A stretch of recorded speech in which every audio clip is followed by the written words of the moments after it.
Hello guys ഞാനിന്ന് വന്നിരിക്കുന്നതേ വളരെ easy ആയിട്ട് കുക്കറിൽ തയ്യാറാക്കാൻ പറ്റുന്ന ഒരു ക്യാമൽ കപ്സയുടെ റെസിപ്പിയുമായിട്ടാണ്. എൻ്റെ വീഡിയോസ് എല്ലാവർക്കും ഇഷ്ടമായാൽ ഒന്ന് സപ്പോർട്ട് ചെയ്തേക്കണേ.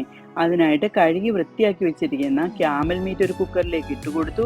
അതിലേക്ക് 2 സവോള അരിഞ്ഞതും 10 പച്ചമുളകും ഇഞ്ചി വെളുത്തുള്ളി അരിഞ്ഞതും ഉപ്പും മഞ്ഞൾപ്പൊടിയും കുരുമുളക് പൊടിയും കൂടിയിട്ട് നന്നായിട്ട് ഇളക്കി കൊടുത്തു. അതിലേക്ക് കുറച്ച് വെള്ളവും ഒഴിച്ച് ഇളക്കിയ ശേഷം അടച്ചു വെച്ച് ഹൈ ഫ്ലെയിമിൽ 1 വിസിലും ലോ ഫ്ലെയിമിൽ 9 വിസിലും അടിച്ച് മാറ്റിവെച്ചു.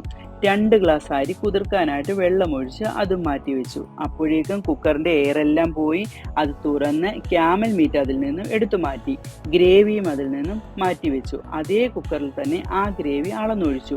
2 ഗ്ലാസ് അരിക്ക് 2 ഗ്ലാസ് ഗ്രേവിയാണ് അളന്നൊഴിച്ചത്. അതിലേക്ക് 4 ടേബിൾ സ്പൂൺ തൈരും 2 ഉണക്കനാരങ്ങയും മല്ലിയില അരിഞ്ഞതും ഇട്ട് നന്നായിട്ട് തിളച്ചപ്പോൾ വേവിച്ച് വെച്ച ക്യാമൽ മീറ്റും കുതിർത്ത് വെച്ച അരിയും ഇട്ട് നന്നായിട്ട് ഇളക്കി അടച്ചു വെച്ച് മീഡിയം ഫ്ലെയിമിൽ 1 വിസിലും 5 മിനിറ്റ് ലോ ഫ്ലെയിമിലും ഇട്ട ശേഷം ഫ്ലെയിം ഓഫ് ചെയ്തു.